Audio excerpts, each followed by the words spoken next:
Hey guys, this is day 8 of Foenix in China, and today we decided to also check our progress of our samples again at our upper garment factory. And today was good. We have our samples showing tomorrow, which we're going to take big orders from.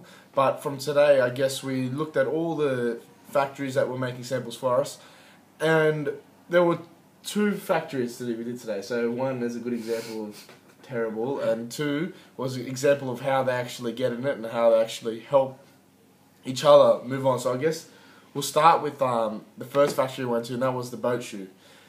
So how can you say with this factory, I think to be honest, we didn't have high expectations because just their whole attitude towards working with us and just their general outlook on everything we didn't really like. But I think we still backed them. We said, okay, we'll still make your sample. Go ahead, make the sample. And they're like, yeah, we'll make the sample to how you like it.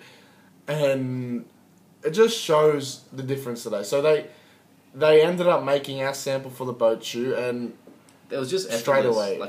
So like we decided to put logos on the inside of the sole, on the outside, and also underneath. And when we got the shoe back, firstly the logo on the inside was all smudged, and you couldn't even read it. So it had Foenix Le Bateau underneath. You couldn't read the writing underneath, and the Foenix logo at the end was massive compared to the FOEE. Oh, it was just, and the word was and then the triangle was on top of the Foenix. It just it disappointed us because I honestly don't know how you could show something like that to a possible buyer, a prospective buyer. You can't do that. I know us talking to prospective buyers and obviously trying to get into retail stores, we would never ever show anything less than perfect. You wouldn't. I just don't understand how they show it. And then underneath the sole, so we have the shoe.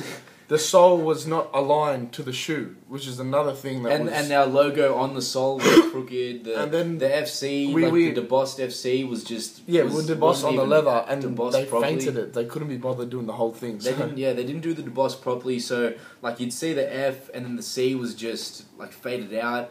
And I don't know. I think it was just effortless, and they really seemed to put no effort into it. So I think that I mean, we asked them straight away, and we were like, do you honestly, we said it in English, do you honestly think it shows you have put no effort into this sample? And oh no, we're sorry, factory wrong. But I said, and then they wanted to change the colour, and they go, oh no, it looks better. They're telling us, remember, no, you should do it silver. We don't want it. Because we initially asked them and outlined to do a black sole with a white Foenix logo on it, but they changed it to silver without telling us. It comes in and it's silver, and me and Daniel look at each other and we're like, well, did you change it?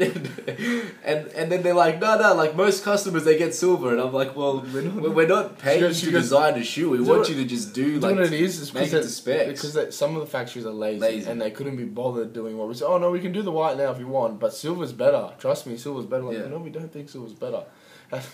So overall, it was a good way of seeing how factories don't care at all about you, and how we've experienced it, because in China people told us about this and we haven't experienced it yet, and finally we got to see it, and it does really highlight the difference between factories that want to work and make sure they please you, and then factories that want to make sure that their samples are 100% right so they can get that big order. And that brings us to our next factory when we went to go see for our upper garments, and they made everything to a T. To the letter. They could not have done anything more specific than what we said. We walked in, we walked straight into the sample room where they're all making their samples and organising. We tried them on, and you should have seen their faces when we liked them. There was so much anticipation. They were just so anxious. We're sleeping out hands into the sleeves and putting on the blazer and whatnot, and then they're just standing there just with such anticipation. And then me and Daniel will look at each other and say, "It's good," and then they're like, "Oh!"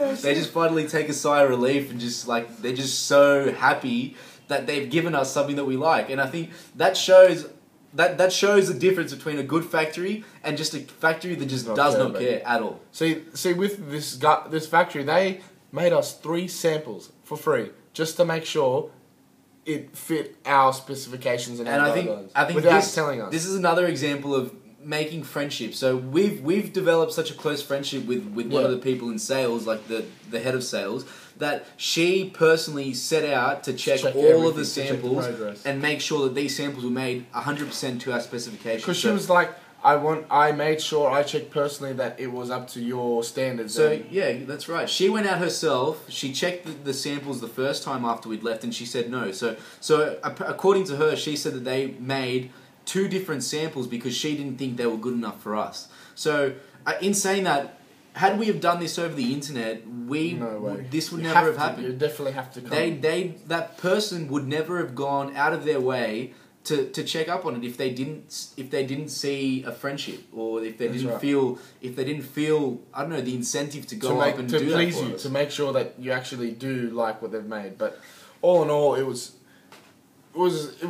very satisfying, I guess, for me, and wanted to see that they actually care, and it does happen. We had always said that we weren't gonna invest any money into garments that we didn't look at, and just said wow. Like, so far, everything that we've sort of decided to go with, we've looked at and we've just and we get said, excited wow. with. We already think of how we can make outfits with it, how we can match this piece with this piece. We're already thinking in our head straight away how we're gonna put the collection together, and I'm really looking forward to tomorrow when they finalise all the samples and our good friend and translator also comes back into the picture tomorrow. So we're very excited to have him. That's big news, and he is a possible investor, which is some exciting news that we haven't shared yet. Is that we are pitching, I guess, an investment to him to jump on board and have a percentage of the company, and hopefully fund the whole winter collection. But that's till tomorrow, and we'll keep you updated. You never know. This could be amazing news. That's it, guys. Until then, stay Foenix.